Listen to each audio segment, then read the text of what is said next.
Ahanba maktada Salai Story Channel gi mahut sinjaduna Panthoi Mangang na mayambu taram na oksabaga loinana ikop noona khuirumjari. Ngasisu channel asina mayamgi damakta yamna nungairaba Phunga wari ama puduna lakjare. Wari asigi mamingna Nongdamba gi Heloi Atombi. Wari asibu ibirakpana Cheng Meetei. Hauzik mayamgi mafamda wari asi kudol damjari. Mayam punna taminarasi. Nongdamba machil manau marigi manungda mana ahum subani. Magi mathagda machi amaga mayamba amaga leiri. Magi makhadna machanupi ama leiri. Adubu Nongdambagi masedi luhongduna yumnak sagai hongkre. Aduga mayamba su mayum makai panduna tongana chaduna leikre. Mapa kunjosu thabak subu okhak yamna tanba ahawbada chaningba misakni.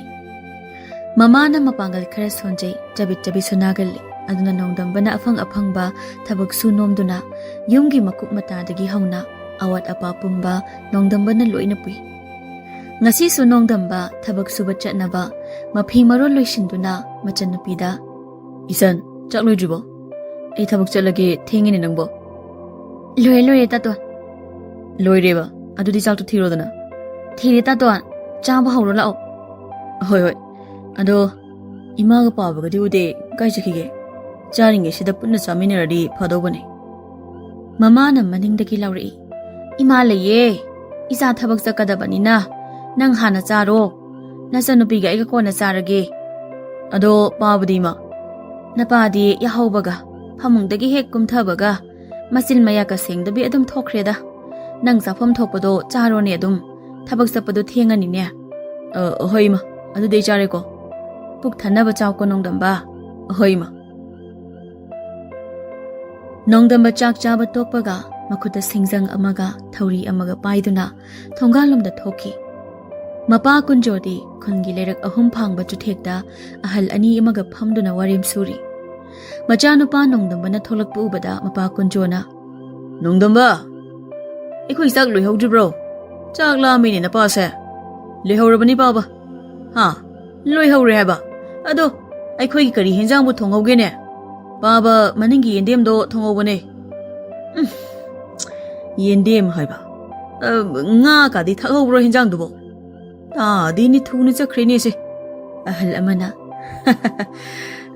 nga su thakdaba yendem thongbadudi hawrani aikoi dadi hui hodong phawbu chaw yaroi ahal amana amo aikoi dadi yen nganu phawbu chaw yaroi kunjona amo nga di yamna lehobani da soidina thaklamgani aikoi bu nga yaudana chak chabiba mi dongnaba ahal amana nachil thingda kunjo noi nga yamna lehowi kakaina nongmata hawba chadaba nangnabo ado aikoi gidi hoji ngakraga soibumga thongnin tahobani tholambasu yare ahal amaduna amo nang sun nachil thiraklanu da nayumda ngakraga soibumga thonglaga bu nangna sida pham legadro Howdong dong chaksingda lumlaga dum legadaba nangnabo nangna tholeise hinjang hawridaba numita khaktani kunjona iyambagi wasimadi yam chumba wani ko yeni ngai yaudeba ahalduna amo aikoi gidi sareng thongni na semhobani ngai hak lerebadi sareng thongba loire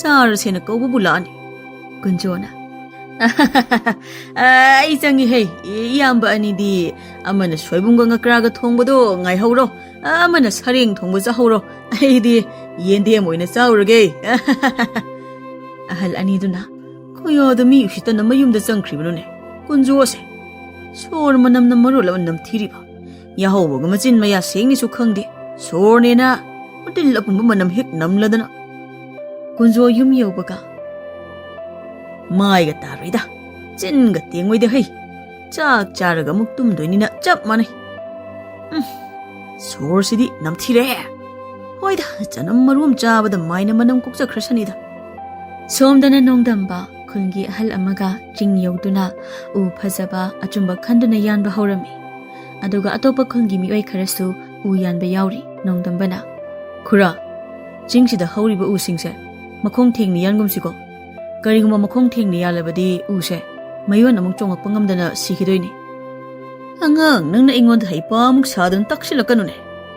Nangna namagi puknungda leiringaidagi khura si uyanduna laklabani ne. Khura na ingondagi budi uyan ba yamna halamba yaibo. Khura na yaliba using asidi makhong tekna thengna yathatpana mayol amuk chongba ngamdana siba yam yawrini khura. Adugi haibani ni khura. Hey, makhong thengera thengoigera aigi yaningba kusini. Nangna ingonda hehek hal sadan takla isi karigino. Ha? Ai sinangi na khaya nganglo. Nang hauji yumbuda haiga thabak subasi yahonganuro tantholuro. Uyaliba mi ataiduna. Noi anigido amu haura abra. Khul supuli lakso dum lakmine. Aduga sing hek yawbuga hek ta khanare. Khanabai mahuta u phajaba yalo. U masingdane sen hena phangise. Ahal amana. Ado aidi nongdambana hairibasi yaningi ko. U se leirambagi aikhoi thabak sufam leiramdana yumdana pi angang chara hendribani. Aduna makhong thengna yalaga u se mayol amuk chongba ngamdana sikhrabadi aikhoi khaktani wa dawribase. Ataina amu. Chumi yam chumba wane. Aduna u ama yana ba hotnabada manakta horiba u macha singse yarikha yanthat pidaba tekhaloi ko. Ahal amaduna. Nang moi leirambagi phorabani ko. Aikhoi ani dang leiramlabadi nongdamba nang shirabani hege khuta. Nongdamba laikai gi ahal oibana phana sauninglasu wa makha taduna magi yanpham thokpa uyalami.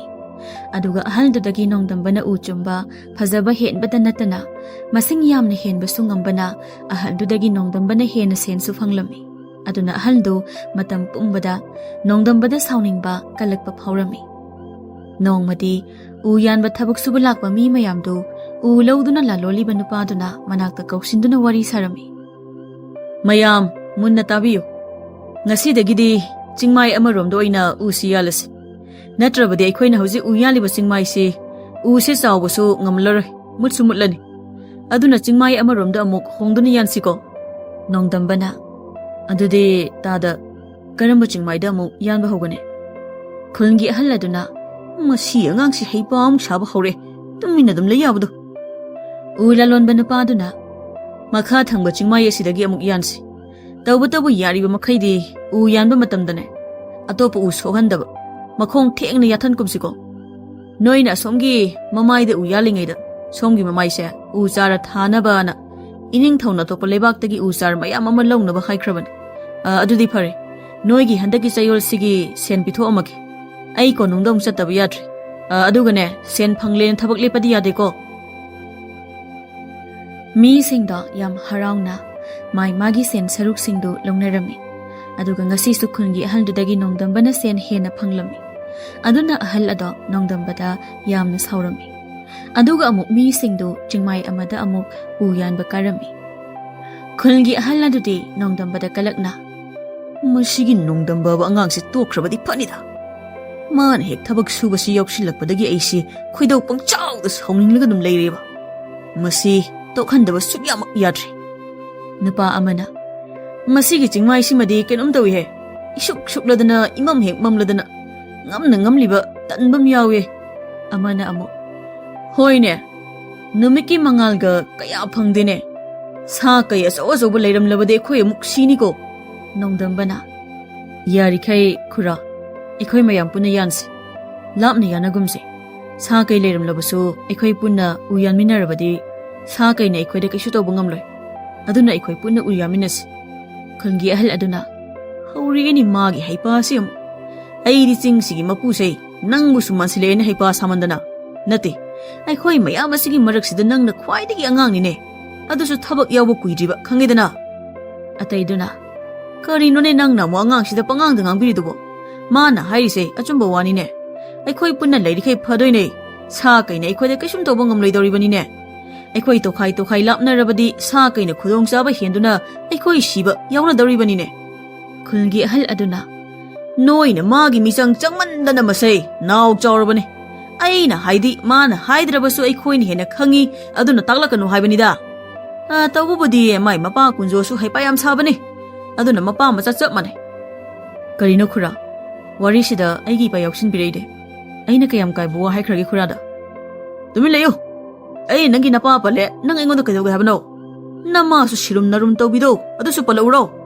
Sakta siga yengune. Mamikase aingwada khanaga yenglaktanagasu tawine. Nate nang aingwada phuge haribro, ha? Khanghaudana Nongdambana chensilaklaga ahal adugi chairungda u yanbagi hairaba khupak aduna haichendana tharami. Ahal adu chaina khangba ngamdana longna wakhal mangduna taki. Mi ataiduna sinaba tarina chensilduna khamtoklami. Aduga ahal aduga Nongdambaga pundanaba Nongdambabu mafam amada u yanaba hairami. Moina di Chingmai aduda karimata khangdana taunariba mayam adu Chingmai aduda chahi cha kayadagi mayungumna sanaduna leiribi Heloi taretuna di loina uram.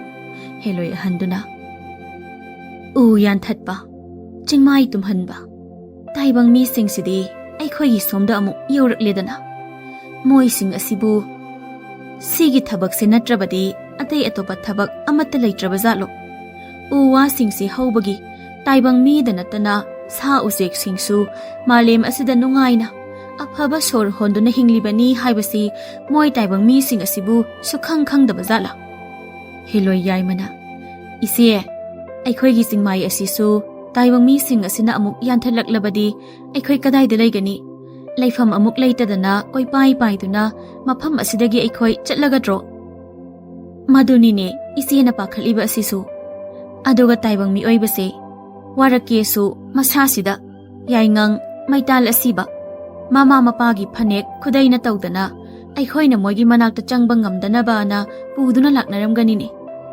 Heloi Atombi duna thawa isa sadana ado ise mayam aidine tu ada mathanda to khaina u yaliba masak phajaba mapangan kanba nahase aidi masisi oina pharaga amukta sanaruge Heloi ataiduna he Atombi ngai khone he taibang mi oibase mahaiga yamna haibani ko nang oina awa phamda tani ko aikhoi ne taibang mi oibasingse aikhoi gi sing asida karaktanaba u yandanaba tawsi natrabadi aikhoi gi leifam leiroi ko Atombi simadi aikhoi na haiba ngangba wa tagadaba nate aduna noi amana Atombi se amu yengo ko siran tural amuk tawleiramni somdana Nongdambana Ngasidi halse khut thaningda hek thakida mana igi imai papa laktrade ai tumin adum leijarambasu yabane e kanano karumdaino masak mutu yamna phajabi nupi ama ingonda yengduna leiramishina asumena phajabi nupi de ai imana popadagi ujaraktre karigino mana ingonda yengduna amuk noklibase ma bo ai hana khangbaja natraga ise Heloi ongnaraba haibudura adudi aigi lightin ongnadanab imana sembiba lang ahingbaduga yaingang maital imagi phanai machet ipagi khudai machetuna oh u yanbada soidina tahawramanini isada yawramdreba ho sak phajaba nupa nangba wadribo lao aiga wari sanase waba phanaba phahange aram khawrangbasu kokhange lao kurigino aina nupi sina haibu wasi ininglibasina masak phajaba nupa se yamna napal kajai ko nangbu kari ming kaubage kari khundagi chingsida lakpano Heloi Atombi do Nongdambagi manakta ikhang khanghaudana paisilaktuna lepi nangdi aigi naksida matau kran namung leramiba Nangi phajaba na saktuna aise nangi nanakta khangsing sinkrini ado hayo nangi ming kari kaubage ne ai yamna khangningeba aigi ming Nongdamba kawe nangi de kari ming kaubage aigi ming khanglaga nang kai tawge hairino ado lao Nongdamba aigi tung inaro Nongdamba Heloi Atombi duna sumhatkiduna Heloi na puba tianba maikaida matung induna adum chatlami aduga atai mafam amada uyaliba mising adudi Heloi tarukduna akiba phangna nokpa langbagi makhol tabadagi kiduna chingdagi kumthaduna mayumda loina hanakhirami madu urage Heloi ahanduna oh taibang misingse kidana chindi chenkredana lao he Atombigi manakta aikhoi amuk chatlasi Heloi amana aikhoi Atombi dubu udeni he madubu taibang miduna phakhra bazalo amana amukta koi thi sini he ꯅꯨꯃꯤꯠ ꯇꯥꯈ꯭ꯔꯕꯗꯤ ꯌꯥꯔꯔꯣꯏꯅꯦ. ꯍꯦꯂꯣꯏ ꯑꯍꯟꯅ two ꯑꯩꯈꯣꯏꯒꯤ ꯑꯇꯣꯝꯕꯤꯗꯤ ꯉꯁꯥꯏꯒꯤ ꯅꯥꯏꯇꯣꯝ ꯇꯥꯕ ꯇꯥꯏꯕꯪ ꯃꯤ ꯅꯍꯥ ꯑꯗꯣ ꯐꯥꯔꯒ ꯑꯥꯗ ꯁꯥꯟꯅ ꯂꯩꯔꯦꯗꯅ. ꯃꯁꯤꯒꯤ ꯑꯉꯥꯡꯁꯤꯗꯤꯕꯀꯣ. ꯂꯥꯛꯑꯣꯍꯦ, ꯉꯁꯤꯗꯤ ꯇꯥꯏꯕꯪ ꯃꯤ ꯑꯣꯏꯕꯁꯦ ꯂꯥꯛꯅꯔꯁꯤ. ꯍꯦꯂꯣꯏ ꯑꯇꯣꯝꯕꯤꯅ ꯅꯣꯡꯗꯝꯕ, ꯅꯪꯕꯨ ꯆꯥꯛ ꯂꯥꯝꯗ꯭ꯔꯃꯤ? ꯂꯥꯝꯃꯦ, ꯑꯩ ꯆꯥꯛ ꯂꯥꯝꯃꯦ. ꯑꯗꯨꯗꯤ ꯑꯩ ꯆꯥꯛ ꯄꯤꯖꯒꯦ, ꯅꯪ ꯆꯥꯎꯀꯣ. ꯑꯁꯤꯗ ꯁꯥ ꯑꯁꯤꯕ ꯑꯄꯨꯝꯕ ꯑꯃ ꯇꯥꯗꯨꯅ ꯂꯩꯔꯤꯁꯦ. ꯃꯥꯏ ꯃꯃꯤꯠꯇꯗꯤ ꯑꯍꯥꯎ ꯑꯊꯨꯝ ꯑꯣꯏꯅ ꯎꯍꯜꯂꯒ ꯄꯤꯖꯒꯦꯍꯦ. ꯁꯤꯗꯅꯦ ꯑꯩꯅ ꯂꯥꯜꯂꯇꯣꯟꯗ ꯍꯥꯞꯇꯨꯅ ꯊꯝꯂꯤꯕ ꯑꯍꯥꯎ ꯑꯊꯨꯝ ꯃꯌꯥꯝꯁꯦ ꯅꯈꯨꯠꯇꯨꯅ ꯄꯥꯏꯔꯒ ꯄꯨꯛ ꯊꯟꯅ ꯆꯥꯎꯋꯣ. ꯍꯣꯏ, ꯑꯩ ꯆꯥꯒꯦ. ꯏꯁ, ꯁꯤꯗꯤ ꯍꯥꯎꯅꯤꯍꯦ. ꯉꯥ ꯃꯇꯨꯝ ꯌꯥꯎꯕ ꯃꯥꯜꯂꯤ. ꯀꯔꯤꯒꯤꯅꯣ ꯅꯣꯡꯗꯝꯕ? ꯅꯪꯅ ꯆꯥꯗꯕꯤꯗ ꯅꯪꯒꯤ ꯐꯤꯗꯨꯗ ꯑꯍꯥꯎ ꯑꯊꯨꯝ ꯃꯌꯥꯝꯁꯤ ꯍꯥꯞꯆꯤꯜꯂꯤꯕꯗꯨꯕꯣ? ꯆꯥꯋꯣ, ꯅꯪꯒꯤ ꯆꯥꯅꯕꯅꯤ. ꯅꯣꯡꯗꯝꯕꯅ ꯃꯄꯤ ꯃꯔꯥ ꯆꯦꯜꯂꯒ ꯑꯁꯨꯛ ꯌꯥꯝꯅ ꯍꯥꯎꯒꯗꯕ ꯑꯍꯥꯎ ꯑꯊꯨꯝ ꯃꯌꯥꯝ ꯑꯁꯤꯕꯨ ꯑꯩ ꯏꯊꯟꯗ ꯀꯃꯥꯏ ꯆꯥꯗꯣꯏꯅꯣ? ꯑꯗꯨꯅ ꯑꯩꯒꯤ ꯏꯃꯥꯒ ꯏꯆꯟꯅꯨꯄꯤꯒ ꯄꯤꯖꯅꯕ ꯍꯥꯞꯆꯤꯜꯂꯤꯅꯤ. ꯉꯁꯤ ꯑꯌꯨꯛꯁꯦ ꯑꯩꯈꯣꯏꯒꯤ ꯆꯦꯡ ꯂꯩꯇꯗꯅ ꯆꯔꯥ ꯍꯦꯜꯂꯦ. ꯏꯃꯥꯒ ꯏꯆꯟꯅꯨꯄꯤꯒꯗꯣ ꯑꯩ ꯍꯜꯂꯛꯄ ꯁꯣꯏꯗꯅ ꯉꯥꯏꯔꯝꯒꯅꯤ. ꯑꯩ ꯊꯕꯛ ꯍꯜꯂꯛꯂꯒ ꯑꯩꯅ ꯁꯦꯟ ꯄꯨꯔꯛꯂꯒ ꯆꯦꯡ ꯋꯥꯟꯗꯨꯅ ꯆꯥꯛ ꯆꯥꯗꯣꯏꯅꯤ ꯍꯥꯏꯅ. ꯄꯥꯕꯗꯤ ꯃꯥꯅ ꯊꯣꯛꯄ ꯑꯐꯪꯕ ꯆꯥꯈꯤꯅꯦ. ꯏꯃꯥꯒ ꯏꯆꯟꯅꯨꯄꯤꯒꯗꯤ ꯑꯩ ꯌꯥꯎꯗ꯭ꯔꯤꯕ ꯐꯥꯎꯕ ꯆꯥꯔꯣꯏ. ꯑꯗꯨꯅ ꯃꯣꯏ ꯑꯅꯤꯒꯤ ꯄꯨꯅꯕ ꯌꯣꯝꯂꯤꯅꯤ. ꯑꯩꯈꯣꯏ ꯑꯇꯣꯝꯕꯤꯁꯤꯅ ꯇꯥꯏꯕꯪ ꯃꯤꯁꯤꯗ ꯁꯥ ꯑꯄꯨꯝꯕ ꯅꯝꯊꯤꯔꯕ ꯃꯌꯥꯝ ꯑꯃ ꯄꯤꯖꯗꯣꯏ ꯇꯧꯔꯤꯁꯦ ꯌꯦꯡꯉꯨꯅꯦꯍꯦ. ꯍꯦꯂꯣꯏ ꯑꯃꯅ ꯑꯗꯣ ꯀꯩꯒꯤꯅꯣ ꯇꯥꯏꯕꯪ ꯃꯤꯁꯤꯅ ꯑꯄꯨꯝꯕ ꯁꯥꯁꯦ ꯃꯥꯒꯤ ꯐꯤꯗ ꯍꯥꯞꯇꯨꯅ ꯌꯣꯝꯂꯤꯁꯤꯕꯣ? ꯍꯦꯂꯣꯏ ꯑꯍꯟꯅ ꯌꯦꯡꯉꯣ, ꯀꯔꯤ ꯇꯧꯒꯦ ꯌꯦꯡꯁꯦ. ꯍꯦꯂꯣꯏ ꯑꯇꯣꯝꯕꯤꯅ ꯀꯔꯤꯒꯤꯅꯣ ꯅꯣꯏꯒꯤ ꯏꯃꯥ ꯏꯄꯥ ꯅꯆꯤꯟ ꯅꯅꯥꯎ ꯑꯁꯨꯛ ꯌꯥꯝꯅ ꯅꯨꯡꯁꯤꯔꯤꯁꯤꯕꯣ? ꯅꯪꯗꯤ ꯅꯨꯡꯁꯤꯗꯕ꯭ꯔꯥ? ꯏꯃꯥ ꯏꯄꯥ ꯏꯆꯤꯜ ꯏꯅꯥꯎꯁꯤꯡꯗꯣ ꯑꯩꯗꯤ ꯌꯥꯝ ꯅꯨꯡꯁꯤꯌꯦ. ꯏꯃꯥ ꯏꯄꯥꯗꯤ ꯈꯪꯗꯦ. ꯏꯆꯦ ꯇꯔꯨꯛꯇꯨꯗꯤ ꯑꯩꯁꯨ ꯌꯥꯝ ꯅꯨꯡꯁꯤꯗ. ꯑꯍꯣ, ꯅꯪꯒꯤ ꯅꯆꯦ ꯇꯔꯨꯛ ꯂꯩꯕ ꯑꯣꯏꯔꯦ. ꯀꯔꯤꯒꯨꯝꯕ ꯅꯆꯦ ꯇꯔꯨꯛꯇꯨꯅ ꯆꯥꯕ ꯊꯛꯄ ꯐꯪꯗꯅ ꯑꯋꯥꯐꯝꯗ ꯇꯥꯔꯕꯗꯤ ꯅꯪ ꯁꯤꯗ ꯍꯥꯎꯅ ꯆꯥꯗꯨꯅ ꯂꯩꯕ ꯉꯝꯒꯗ꯭ꯔꯅꯦ? ꯀꯔꯤꯅꯣ ꯑꯩ ꯑꯣꯏꯅ ꯋꯥꯈꯜ ꯁꯣꯟꯊꯔꯛꯏꯁꯤꯅ? ꯁꯤꯒꯤ ꯇꯥꯏꯕꯪ ꯃꯤ ꯑꯁꯤꯃꯗꯤ ꯑꯇꯩꯒ ꯃꯥꯟꯅꯗꯦ. ꯌꯥꯝꯅ ꯐꯕꯁꯨ ꯃꯥꯜꯂꯤꯅꯦ. ꯀꯃꯥꯏ ꯇꯧꯅꯤ ꯁꯤꯗꯤ? ꯊꯥꯗꯣꯛꯄꯁꯨ ꯄꯥꯝꯃꯨꯏ. ꯂꯥꯛꯅꯒꯦ ꯍꯥꯏꯁꯨ ꯑꯃꯨꯛ ꯅꯨꯡꯉꯥꯏꯔꯛꯇ꯭ꯔꯦ. ꯀꯩꯗꯧꯅꯤ ꯁꯤꯗꯤ? ꯁꯤ ꯑꯣꯏꯔꯗꯤ ꯏꯃꯥꯒ ꯏꯆꯟꯅꯨꯄꯤꯒꯗꯣ ꯆꯥꯕ ꯀꯣꯟꯅꯔꯅꯤ. ꯑꯔꯦꯝꯕ ꯈꯔꯁꯤꯗꯤ ꯑꯩ ꯆꯥꯔꯒꯦ. ꯑꯄꯨꯝꯕꯁꯦ ꯆꯥꯈ꯭ꯔꯦꯅꯦ. ꯑꯁ, ꯀꯌꯥꯗ ꯍꯥꯎꯅ ꯆꯥꯔꯤꯕꯅꯣ ꯌꯦꯡꯉꯨꯅꯦ. ꯁꯤꯗꯤ ꯑꯩ ꯁꯨꯝ ꯅꯨꯡꯉꯥꯏꯔꯛꯇ꯭ꯔꯦꯗ. ꯑꯗꯨꯅ ꯃꯥꯡꯍꯟꯈ꯭ꯔꯒꯦ ꯑꯄꯨꯝꯕ ꯁꯥꯁꯤ. ꯍꯦꯂꯣꯏ ꯑꯇꯩꯗꯨꯅ ꯅꯨꯄꯥꯁꯤ ꯌꯦꯡꯉꯨꯅꯦꯍꯦ, ꯃꯆꯤꯟꯀꯁꯦ ꯄꯨꯝꯇꯩ ꯇꯩꯔꯦꯃꯤ. ꯃꯈꯨꯠꯀꯁꯦ ꯂꯣꯏꯔꯦꯍꯦ. ꯑꯇꯣꯝꯕꯤꯁꯤꯅ ꯑꯃꯨꯛ ꯀꯩꯒꯤꯅꯣ ꯄꯤꯖꯈꯤꯒꯦ ꯍꯥꯏꯗ꯭ꯔꯒ ꯃꯥꯡꯍꯟꯈ꯭ꯔꯤꯁꯤꯅ?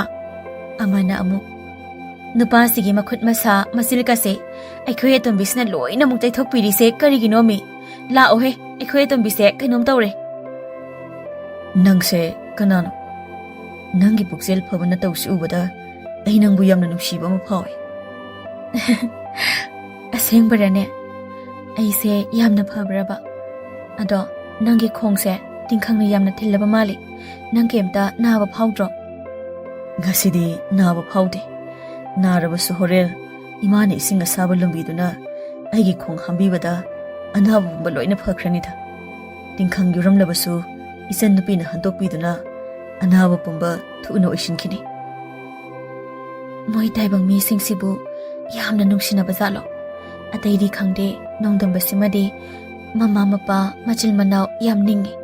ꯑꯩꯅ ꯆꯍꯤ ꯆꯥꯛ ꯀꯌꯥ ꯑꯃ ꯇꯥꯏꯕꯪ ꯃꯤ ꯃꯌꯥꯝ ꯑꯃ ꯐꯥꯔꯒ ꯂꯥꯛꯅꯔꯛꯄꯁꯦ ꯉꯁꯤꯒꯤꯁꯤꯅ ꯏꯇꯣꯞ ꯇꯣꯞꯄꯒꯨꯝꯁꯨ ꯇꯧꯏ. ꯍꯦꯂꯣꯏꯁꯤꯡꯗꯨ ꯄꯥꯏꯁꯤꯜꯂꯛꯇꯨꯅ ꯑꯇꯣꯝꯕꯤ, ꯅꯪꯅ ꯇꯧꯔꯤꯕꯗꯣ ꯀꯔꯤꯅꯣ? ꯃꯃꯥꯏ ꯀꯅꯥꯟꯊꯣꯛꯄꯤꯗꯅ ꯃꯈꯨꯠꯀꯁꯦ ꯇꯩꯊꯣꯛꯇꯅ ꯇꯧꯔꯤꯗꯨꯕꯣ?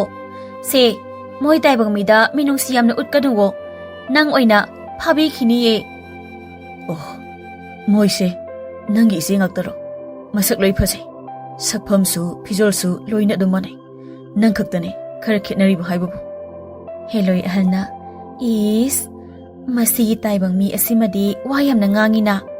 ꯃꯁꯤ ꯇꯥꯠꯄ ꯌꯥꯝꯅ ꯍꯩꯕ lai tin ka phaba ngaba moi taibang mi singi amai ba ka haibado oiri ba zatlo Noi se tarukse nanga iga punba se yamna sawu male isat krake Heloi amana e haipa yamna sai sidi Atombi kaigino nang namangonda adok muna yengduna laridubo Nongdamba ngai kho ado ise masigi nupa asimadi ataiga manade yamna nungsiye Heloi ahanna Atombi nangna kanano ma kanano kaurabro aduga moi asinane aikhoigi leifamda laktuna uwa yanthatana koitan talise Kaino ai wakhal ma tadre aina noigi leifam taleba ai di tande he tali du dia noi taibang mi oiba singna masagi lai haktaktagi hauduna leijaramlaba uwa yan duna aikhoi tali natro noi uwa yandradi hingba ngamdabro ha ai uwa di yale yandragadi ima ipa isanupi chara loi hengani adoirasu aikhoina uyalasu amuk thai amuk mayon chongale musatpadi tawde Heloi ahanna masi ngawba yodri aduna wari sanaba nungai khiroi jagoi saduna wakhal chu hensi isai sakduna pangthan si Atombi kaidawri masigi taibang mi se tinbom ohanduna ngawhallase ngawba hendana siraga sijaredana Heloi taretuna jagoi saduna isai sakduna Nongdambabu chingmaida lokta tingkhang marakta koipu puba amu haurei Fattaba tin kang kayasu pangpi da pisai Atombidi Nongdambagi mataududa amuksu yamna nungaitaba phaurami Somdana Nongdambagi mamaga machanupigadu thengzillaklaba phauba yumda halakmandaba aduda yamna pakhatlami Ibema nang tatonda hauzik phauba yumda halaktribasibu kari tawba yauraba jano ngahan khaidi sumaina thengdabani ne Ima ai chuthek phauba thoklaga yengluge ngai khoi bema napa do haudoro napa oina khunda thoklaga yenghalusi hoi ima ai baba haudokluge baba ho baba hoi khangine kaigin pa haudorei de ha chak loirabo loiri chathoklusi aduga mu tumlage ai kaidi chak no baba thongba phauba thongdri tatondo hauji phauba yumda halaktri adugi imana khunda thoklaga yengulawi Ipagi Nongdambabu huzik phauba halaktri haiba aduwardi nongdangsu chara mu hendoribra as Atombi nana mohoida chalagane ipagi chak hapon amta hairusu chalo adugane chak loiraga ukham amada khara yamna chakto hapagane ipagi phamung phauba thilau hairamuko chalo ipang hekta pothage wabana su yadre tumbada aduna tumlaga amta pothage Ima Paba siyade amutum singkre Masigi nupa sidi ba tanba henmandana sor honba phauba tandana ne hondradi phadawni khara thuna sikhina ba adudi ibema aine yumnamgi pisakto hala abrana amutu yengluge maga nang tatonga thabak suba hek chatminabani nang yumda leiramuko Ima isulake Ima na haise ekhoi tatonga thabak chatminaba handuna tro ima mani mabani adum chatminabani Mama masado thongalda tholakpaduda masanupa ahansu thongalomdagi hanjilei Imaga isangadi kaidano adu phingna tholeibade Nanaw nipa atombado hauzik phauba yumda halaktrini achauba thabuk chakhibro mabo chakhibani ne adu hauji yasanglaba mamsilaklaba asi phauba yumda halaktrine ngasai so chakchadana chakhibani tatondo tachau ikhoi Nongdambaba hoine mabukda chak maru ampa phauba tadana thabak chakhibani ne ado nangbu khun machin phauba chalaga yengugero achauba hoima ai yenglurage adugane ima waisu seng leitrabadi namong nupida harga lawbu ye atombaduna chak maru ama phauba chadana chingda uyalam doidubu as mamong nupido imongdagi chen horaklaga karaidano amo mamai reidubo sasalao ai chak lama bane nga se khra thuna thongnaba sembiru lawo ha ai bro nang natradi namadaro ina kaurise ai saujrak chani ko napa atan bado chalhan ba kaidauge mathibong sa sa dana tum leido macha hando khonjal tapna ima atombadu maina hanjira sanita thabak haiside amuk thengni amungani tamangam banate aduga masu nupani karigi kidino adudi ima ichan ꯑꯩꯅꯦ ꯉꯥ ꯑꯃꯨꯛꯇ ꯁꯦꯝꯗꯣꯛꯂꯨꯈꯤꯀꯣ. 이마기 이베마 오이러로이 라오 이마 이자 오이나 톡라가 ꯌꯦꯡꯂꯨꯔꯁꯤ. ꯃꯃꯥ ꯃꯆꯥꯗꯨ ꯃꯊ꯭ꯋꯥꯏ ꯅꯨꯡꯉꯥꯏꯇ ꯈꯨꯟꯒꯤ ꯅꯨꯄꯥꯗꯨꯒꯤ ꯌꯨꯝꯗ ꯂꯥꯛꯇꯨꯅ ꯅꯣꯡꯗꯝꯕ ꯀꯗꯥꯏꯗ ꯂꯩꯍꯧꯏ ꯍꯥꯏꯅ ꯍꯪꯂꯝꯃꯤ. ꯑꯗꯨꯕꯨ ꯅꯨꯄꯥꯗꯨꯅ ꯐꯖꯅ ꯈꯨꯝꯂꯛꯇꯕꯤꯗ ꯅꯆꯥ ꯅꯨꯄꯥ ꯋꯥꯔꯛꯇꯕꯗꯨꯔꯣ? ꯃꯥꯅꯅꯤ ꯉꯁꯤ ꯑꯩꯉꯣꯟꯗ ꯐꯨꯔꯛꯇꯅ ꯁꯦ ꯃꯥꯏꯁꯦ ꯇꯪꯈꯥꯏ ꯑꯃ ꯄꯣꯝꯃꯤꯕ ꯆꯩꯔꯨꯡꯁꯤ ꯀꯔꯤꯃꯠꯇ ꯁꯥꯏꯕ ꯌꯥꯗ꯭ꯔꯤꯕꯁꯦ. ꯑꯗꯨꯅ ꯂꯥꯏꯅ ꯋꯥꯔꯛꯇꯅ ꯌꯨꯝꯗ ꯍꯜꯂꯛꯇ꯭ꯔꯤꯕ ꯑꯣꯏꯔꯝꯒꯅꯤ ꯈꯪꯉꯕ. ꯊꯛꯁꯤ ꯈꯥꯁꯤ ꯌꯥꯎꯗꯕ ꯃꯥꯒꯨꯝꯕꯅꯁꯨ ꯆꯤꯡꯗꯨꯗ ꯂꯥꯏꯅ ꯆꯦꯜꯂꯝꯃꯗꯤ ꯐꯅꯤ. ꯑꯩꯁꯨ ꯆꯤꯡꯗ ꯂꯥꯏꯅ ꯅꯣꯛꯄ ꯇꯥꯕꯗꯒꯤ ꯉꯟꯅ ꯌꯨꯝꯗ ꯆꯦꯜꯂꯛꯏꯅꯤ. ꯑꯉꯥꯡ ꯃꯥꯅ ꯃꯄꯥꯒꯨꯝꯕꯁꯤꯗꯕꯨ ꯑꯁꯨꯛ ꯊꯤꯅ ꯐꯨꯌꯥꯏꯁꯤꯕꯨ ꯇꯥꯕꯗ ꯀꯤꯕꯨ ꯀꯤꯅꯦ. ꯅꯥꯇꯩ ꯆꯥꯗ꯭ꯔꯗꯤ ꯏꯄꯨꯔꯣꯏꯕꯁꯦ ꯍꯥꯠꯇꯣꯛꯂꯒ ꯆꯤꯡꯗꯒ ꯍꯨꯟꯖꯤꯛꯂꯝꯗꯣꯏꯅꯤ. ꯆꯠꯈ꯭ꯔꯣ ꯑꯩꯈꯣꯏꯗ ꯅꯆꯥꯒꯤ ꯃꯔꯝꯗꯒꯅꯦ ꯍꯪꯕ ꯑꯃꯨꯛ ꯍꯟꯅ ꯆꯪꯕꯤꯔꯛꯀꯅꯨ. ꯆꯠꯂꯣ ꯅꯣꯏ. 이베마 라오 토시 이마 북맘맘레 다돈도 욤다 할라아마드로 할라아마디 파니다. 라오 욤다 할라가 잉글시 할라암드라디 이마 아묵 티루게 ꯑꯩꯁꯨ ꯂꯥꯛꯀꯦ ꯏꯃꯥ. ꯀꯨꯟꯖꯣꯅ ꯁꯣꯝꯗ ꯅꯨꯃꯤꯠ ꯇꯥꯔꯕ ꯃꯥꯜꯂꯤꯅꯦ. ꯆꯥꯛꯁꯤ ꯑꯣꯟꯊꯣꯛꯅ ꯂꯥꯝꯈ꯭ꯔꯦꯗ. ꯃꯃꯥ ꯃꯆꯥꯗꯨꯅ ꯆꯦꯡ ꯄꯨꯕ ꯆꯠꯈ꯭ꯔꯤꯕ꯭ꯔꯥ ꯎꯗ꯭ꯔꯤꯕꯁꯤꯕꯣ? ꯀꯥꯏꯗꯩꯅꯣ ꯉꯥ ꯊꯣꯡꯕ ꯃꯅꯝꯁꯤꯗꯤ? ꯃꯅꯝꯁꯤꯅꯗꯤ ꯉꯥ ꯊꯣꯡꯕꯁꯤ ꯃꯨꯜꯂꯦ ꯍꯥꯏꯕꯅꯤꯅꯦ. ꯑꯗꯨ ꯀꯔꯣꯝꯗꯩꯅꯣ ꯃꯅꯝ ꯂꯥꯛꯏꯁꯦ? ꯁꯤꯗꯤ ꯑꯩꯒꯤ ꯏꯆꯥꯅꯨꯄꯥ ꯑꯍꯜꯒꯤ ꯆꯥꯛꯁꯪꯗꯒꯤꯅꯤꯅꯦ. ꯃꯃꯥ ꯃꯆꯥꯔ ꯊꯣꯡꯒꯥꯜꯂꯣꯝꯗ ꯆꯪꯂꯛꯏꯁꯤꯅ? ꯃꯃꯥ, ꯅꯣꯏ ꯑꯅꯤꯕꯨ ꯆꯦꯡ ꯐꯪꯂꯛꯄ꯭ꯔꯣ? ꯐꯪꯂꯛꯇ꯭ꯔꯕꯣ? 이쑥 쑥ꯊꯔꯒ ꯂꯥꯛꯏꯗꯨꯕꯨ ꯃꯃꯥ? ꯅꯆꯥꯅꯨꯄꯥ ꯑꯇꯣꯝꯕꯗꯣ ꯌꯨꯝꯗ ꯍꯜꯂꯛꯑꯕꯣ ꯃꯣꯏ ꯃꯄꯥ? ꯍꯜꯂꯛꯄ ꯎꯗꯦꯗ. 마부 ꯍꯧꯖꯤꯛ ꯐꯥꯎꯕ ꯌꯨꯝꯗ ꯍꯜꯂꯛꯀꯅꯤ ꯀꯥꯏꯅ ꯈꯪꯗ꯭ꯔꯤꯁꯤꯕꯨ 마부 ꯆꯤꯡꯗꯨꯗ ꯑꯗꯨꯝ ꯂꯩꯔꯒꯦ ꯍꯥꯏꯔꯤꯕ꯭ꯔꯣ? ꯌꯨꯝꯗ ꯃꯄꯥꯗ ꯑꯌꯨꯛꯇꯒꯤ ꯆꯔꯥ ꯍꯦꯟꯗꯅ ꯂꯩꯍꯧꯔꯤ ꯍꯥꯏꯕꯁꯤꯃ ꯀꯥꯎꯔꯕ ꯖꯥꯠꯂꯕ? ꯄꯥꯕ, ꯇꯥꯇꯣꯟꯗꯣ ꯆꯔꯥ ꯍꯦꯜꯂꯒꯅꯦ ꯆꯤꯡꯗ ꯊꯕꯛ ꯁꯨꯕ ꯆꯠꯈ꯭ꯔꯤꯗꯣ.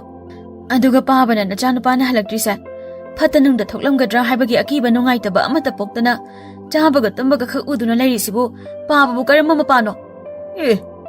ꯃꯃꯥ, ꯅꯆꯥꯅꯨꯄꯤꯁꯤꯅ ꯃꯄꯥ ꯑꯩꯉꯣꯟꯗ ꯉꯥꯡꯂꯤꯕ ꯋꯥꯁꯤ ꯅꯪ ꯇꯥꯗ꯭ꯔꯥ? ꯃꯁꯤ ꯃꯄꯥꯗ ꯊꯛꯁꯤ ꯈꯥꯁꯤ ꯌꯥꯎꯗꯦꯅꯤ ꯃꯁꯦ. ꯅꯪ ꯑꯗꯨꯅꯗꯤ ꯅꯌꯨꯝ ꯄꯥꯟꯕ ꯈꯪꯂꯣꯏꯅꯤ ꯈꯪꯉꯕ? ꯈꯪꯂꯕꯁꯨ ꯃꯤꯒꯤ ꯃꯌꯨꯝꯗ ꯆꯠꯅꯔꯣꯏꯀꯣ. ꯀꯔꯤ ꯋꯥꯉꯥꯡ ꯁꯉꯥꯡꯅꯣ ꯑꯗꯨꯕꯣ? ꯑꯗꯨꯒ ꯅꯆꯥꯅꯨꯄꯤꯅ ꯍꯥꯏꯔꯤꯕꯁꯦ ꯑꯔꯥꯟꯕ ꯀꯔꯤ ꯌꯥꯎꯒꯦ ꯃꯣꯏ ꯃꯄꯥ? ꯃꯄꯥ ꯑꯃ ꯑꯣꯏꯕꯒꯤ ꯏꯆꯥꯗꯣ ꯆꯔꯥ ꯍꯦꯜꯂꯒ ꯊꯕꯛ ꯆꯠꯈꯤꯀꯣ. ꯃꯥꯕꯨ ꯆꯥꯛ ꯂꯥꯝꯃꯝꯃꯣꯏꯗ꯭ꯔꯥ ꯋꯥꯔꯝꯃꯣꯏꯗ꯭ꯔꯥ ꯍꯥꯏꯕꯒꯤ ꯑꯋꯥꯕꯁꯨ ꯎꯗꯦ. ꯃꯝꯂꯕ ꯐꯥꯎꯕ ꯅꯆꯥ ꯑꯇꯣꯝꯕꯗꯨꯅ ꯌꯨꯝꯗ ꯍꯜꯂꯛꯇ꯭ꯔꯤꯁꯤ ꯀꯔꯤꯒꯤꯅꯣ ꯍꯥꯏꯕꯒꯤ ꯄꯥꯈꯠꯄꯁꯨ ꯎꯗꯦ. ꯅꯠꯇꯦ, ꯅꯪꯒꯤ ꯊꯃꯣꯏꯗꯨꯕꯨ ꯁꯥꯒꯤ ꯊꯃꯣꯏ ꯄꯥꯟꯕ꯭ꯔꯣ? ꯁꯥ ꯐꯥꯎꯕ ꯃꯆꯥ ꯅꯨꯡꯁꯤꯕ ꯂꯣꯏꯅ ꯈꯪꯕꯅꯦ. ꯅꯨꯡꯁꯤꯕ ꯈꯪꯗ꯭ꯔꯤꯁꯦ ꯅꯪ ꯈꯛꯇ ꯉꯥꯏꯔꯦꯅꯦꯍꯦ. 이베마, 나마나 ꯑꯩꯉꯣꯟꯗ ꯉꯥꯡꯉꯤꯁꯤ ꯇꯥꯔꯦꯗꯅ. ꯃꯁꯤ ꯐꯔꯣꯏꯗꯧꯔꯤꯅꯤ ꯅꯃꯥꯁꯦ, ꯐꯔꯣꯏꯗꯧꯔꯤꯕ. ꯅꯣꯏꯒ ꯑꯣꯟꯁꯤꯟꯅꯗꯣꯏ ꯁꯔꯨꯛꯄꯨꯗꯤꯅꯦ ꯏꯕꯨꯡꯉꯣ ꯑꯆꯧꯕꯒꯤꯗ ꯆꯥꯛ ꯆꯥꯊꯣꯛꯂꯒ ꯇꯨꯝꯂꯨꯕꯅ ꯐꯩ. ꯃꯃꯧ ꯅꯨꯄꯤꯅ ꯊꯣꯡꯅꯥꯎꯗꯒꯤ ꯂꯥꯎꯔꯛꯏ. ꯄꯥꯕ, ꯅꯪꯒꯤ ꯑꯩꯈꯣꯏꯗ ꯆꯥꯛ ꯍꯥꯞꯇꯦꯀꯣ. ꯑꯗꯨꯅ ꯂꯥꯛꯂꯅꯨ. ꯏꯀꯥꯏꯕꯁꯨ ꯈꯔ ꯈꯪꯅꯁꯤ. ꯊꯤꯕꯣꯡ ꯈꯛꯇꯒꯤꯁꯨ ꯈꯟꯕꯤꯒꯅꯣ. ꯑꯩꯉꯣꯟꯗꯔꯥ ꯏꯃꯧ ꯅꯨꯄꯤꯅ ꯍꯥꯏꯔꯤꯁꯤꯕ? ꯑꯣꯏꯔꯝꯃꯣꯏꯗ. ꯃꯆꯥ ꯑꯍꯜꯅ ꯑꯃꯨꯛ, ꯃꯥꯅꯦ, ꯄꯥꯕꯗꯅꯦ. ꯅꯃꯧ ꯅꯨꯄꯤꯅ ꯍꯧꯖꯤꯛ ꯍꯥꯏꯔꯤꯗꯣ. ꯄꯥꯕ ꯂꯥꯛꯑꯅꯨꯀꯣ. ꯊꯣꯡ ꯄꯣꯅꯥ ꯊꯥꯕꯅꯦ. ꯂꯥꯛꯀꯦ ꯆꯪꯂꯛꯀꯦ ꯍꯥꯏꯔꯒꯅ ꯄꯥꯕ ꯊꯕꯛ ꯁꯨꯋꯣ. ꯅꯔꯤꯜꯗꯣ ꯇꯟꯒꯅꯣ. ꯏꯪꯈꯣꯜ ꯁꯝꯕꯜ ꯈꯥꯋꯣ, ꯏꯪꯈꯣꯜ ꯀꯣꯏꯌꯣ. ꯅꯠꯇ꯭ꯔꯗꯤ ꯆꯪꯂꯛꯀꯅꯨꯋꯣ. ꯏꯀꯥꯏꯕ ꯈꯪꯕ ꯇꯝꯃꯣ. ꯑꯔꯦꯝꯕ ꯆꯥꯕ ꯄꯥꯝꯕꯗꯣ ꯇꯣꯛꯄꯤꯔꯣ. ꯏꯕꯨꯡ ꯑꯆꯧꯕ, ꯅꯪꯒꯤ ꯅꯨꯄꯤꯁꯤ ꯌꯥꯝꯅ ꯐꯠꯇ꯭ꯔꯦꯍꯦ. ꯈꯔ ꯐꯨ ꯆꯩꯗꯅ ꯋꯥꯔꯛꯑꯣꯍꯦ. ꯑꯗꯨꯒꯅꯦ ꯅꯪꯁꯨ ꯅꯨꯄꯤꯅ ꯐꯖꯅ ꯉꯝꯂꯦꯍꯦ. ꯑꯗꯨꯅ ꯅꯪꯗꯤ ꯁꯤꯖꯈ꯭ꯔꯣꯅꯦꯍꯦ. ꯅꯄꯥꯗꯕꯨ ꯑꯗꯨꯝ ꯍꯥꯏꯅ ꯀꯅꯥ ꯇꯧꯅꯒꯦ? ꯁꯤꯖꯈꯣ. ꯄꯥꯕ, ꯑꯩ ꯁꯤꯖꯈ꯭ꯔꯣꯕ? ꯑꯩꯕꯨ ꯍꯧꯖꯤꯛꯁꯨ ꯑꯃꯨꯛ ꯆꯔꯥ ꯍꯦꯟꯕꯗꯤ ꯑꯩ ꯉꯝꯂꯣꯏꯕꯣ. ꯂꯩꯀꯥꯏꯁꯤꯒꯤ ꯍꯦꯟꯖꯥꯡ ꯃꯅꯝ ꯅꯨꯡꯁꯤꯕ ꯑꯃ ꯊꯤꯔꯒ ꯍꯦꯛꯇ ꯆꯪꯁꯤꯜꯂꯨꯔꯒꯦ. ꯃꯤ ꯍꯪꯕ ꯁꯥꯔꯒ. ꯑꯩ ꯏꯀꯥꯏꯕꯕꯨ ꯈꯪꯗ꯭ꯔꯕꯗꯤ ꯄꯨꯛ ꯑꯗꯨꯝ ꯊꯟꯕꯅꯤ. ꯍꯣꯏ, ꯋꯥꯍꯩ ꯋꯥꯇꯥ ꯐꯖꯗꯕ ꯈꯔꯗꯤ ꯇꯥꯕ ꯐꯪꯒꯅꯤꯀꯣ. ꯑꯗꯣ ꯑꯩꯅ ꯇꯥꯕꯤꯗ꯭ꯔꯒ ꯂꯣꯏꯔꯦꯗ. ꯑꯩꯒꯤꯕꯨ ꯐꯨꯕꯤꯔꯛꯇꯕ. ꯑꯔꯦꯝ ꯑꯄꯥ ꯑꯣꯏꯔꯁꯨ ꯄꯨꯛ ꯊꯟꯅ ꯆꯥꯕ ꯐꯪꯖꯕ. ꯁꯤ ꯃꯉꯥꯏ ꯀꯩꯅꯣ ꯄꯨꯟꯁꯤ ꯍꯥꯏꯕꯗꯣ. ꯀꯨꯟꯖꯣ ꯊꯣꯡꯒꯥꯜꯂꯣꯝꯗ ꯊꯣꯛꯈ꯭ꯔꯦ. ꯃꯃꯥ ꯃꯆꯥꯗꯤ ꯅꯣꯡꯗꯝꯕ ꯍꯜꯂꯛꯄ ꯉꯥꯏꯗꯨꯅ ꯃꯄꯤ ꯃꯔꯥ ꯆꯦꯅ ꯀꯣꯟꯊꯣꯡꯗ ꯂꯩꯍꯧꯔꯤ. ꯁꯣꯝꯗꯅ ꯅꯣꯡꯗꯝꯕ ꯆꯤꯡꯅꯨꯡ ꯑꯗꯨꯗ ꯉꯥꯎꯔꯒ ꯀꯣꯏꯆꯠ ꯆꯠꯇꯨꯅ ꯂꯩꯍꯧꯔꯝꯃꯤ꯫ ꯑꯗꯨꯕꯨ ꯍꯦꯂꯣꯏ ꯑꯇꯣꯝꯕꯤꯗꯣ ꯉꯁꯤꯗꯤ ꯅꯣꯡꯗꯝꯕꯗ ꯃꯤꯅꯨꯡꯁꯤ ꯑꯃ ꯐꯥꯎꯔꯝꯃꯤ꯫ ꯑꯗꯨꯅ ꯁꯥ ꯀꯩꯅ ꯆꯥꯈꯤꯒꯗ꯭ꯔꯥ ꯍꯥꯏꯅ ꯅꯣꯡꯗꯝꯕꯕꯨ ꯑꯃꯨꯛꯁꯨ ꯁꯦꯟꯅꯔꯝꯃꯤ꯫ ꯑꯗꯨꯒ ꯍꯦꯂꯣꯏ ꯑꯇꯩꯗꯨꯅ ꯆꯤꯡ ꯑꯗꯨꯒꯤ ꯆꯥꯎꯔꯕ ꯎꯖꯥꯎ ꯑꯃꯗ ꯇꯣꯡꯗꯨꯅ ꯂꯩꯔꯝꯃꯤ꯫ ꯍꯦꯂꯣꯏ ꯑꯍꯟꯅ "ꯑꯩꯈꯣꯏ ꯑꯇꯣꯝꯕꯤꯗꯣ ꯀꯥꯏꯗ ꯑꯃꯨꯛ ꯂꯩꯍꯧꯔꯒꯦ?" ꯍꯦꯂꯣꯏ ꯑꯃꯅ "ꯏꯆꯦ, ꯑꯩꯈꯣꯏ ꯑꯇꯣꯝꯕꯤꯗꯣ ꯉꯁꯥꯏꯒꯤ ꯇꯥꯏꯕꯪ ꯃꯤꯗꯨꯒꯤ ꯃꯅꯥꯛꯇ ꯂꯩꯔꯝꯒꯅꯤ." ꯍꯦꯂꯣꯏ ꯌꯥꯏꯃꯅ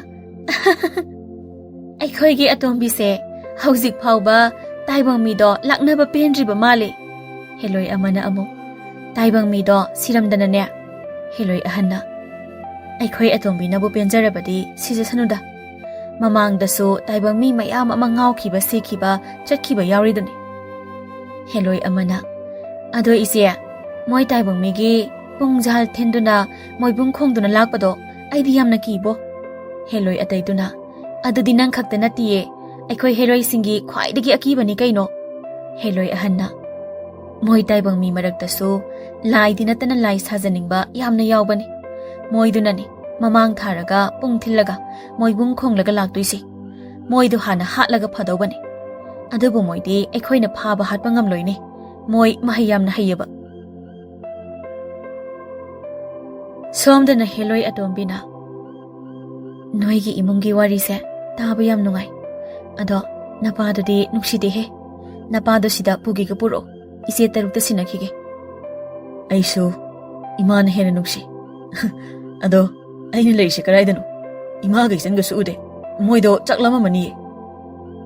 "ꯅꯌꯥꯝꯕꯒ ꯅꯇꯩꯃꯒ ꯂꯩꯗꯥꯏꯅꯦ? ꯃꯣꯏꯅ ꯄꯤꯖꯔꯝꯃꯅꯤꯌꯦ." "ꯄꯤꯖꯔꯝꯃꯣꯏꯌꯦ. ꯏꯇꯩꯃꯗꯣ ꯃꯕꯨꯛ ꯐꯠꯇꯝꯅꯦ. ꯇꯥꯆꯧꯁꯨ ꯏꯇꯩꯃ ꯌꯥꯝ ꯀꯤꯕꯅꯦ. ꯑꯗꯨꯅ ꯄꯤꯖꯔꯝꯃꯣꯏ. ꯑꯩ ꯏꯃꯥꯒ ꯏꯆꯟꯒꯒꯤ ꯃꯅꯥꯛꯇ ꯆꯠꯂꯒꯦ." "ꯉꯁꯤꯗꯤ ꯌꯥꯔꯔꯣꯏꯌꯦ. ꯅꯪ ꯑꯩ ꯅꯨꯡꯁꯤꯗ꯭ꯔꯕꯣ?" "ꯅꯨꯡꯁꯤ. ꯌꯥꯝ ꯅꯨꯡꯁꯤ. ꯑꯗꯣ ꯑꯩ ꯌꯨꯝꯗ ꯆꯠꯂꯒꯦ." "ꯉꯥꯏꯈꯨꯑꯣ.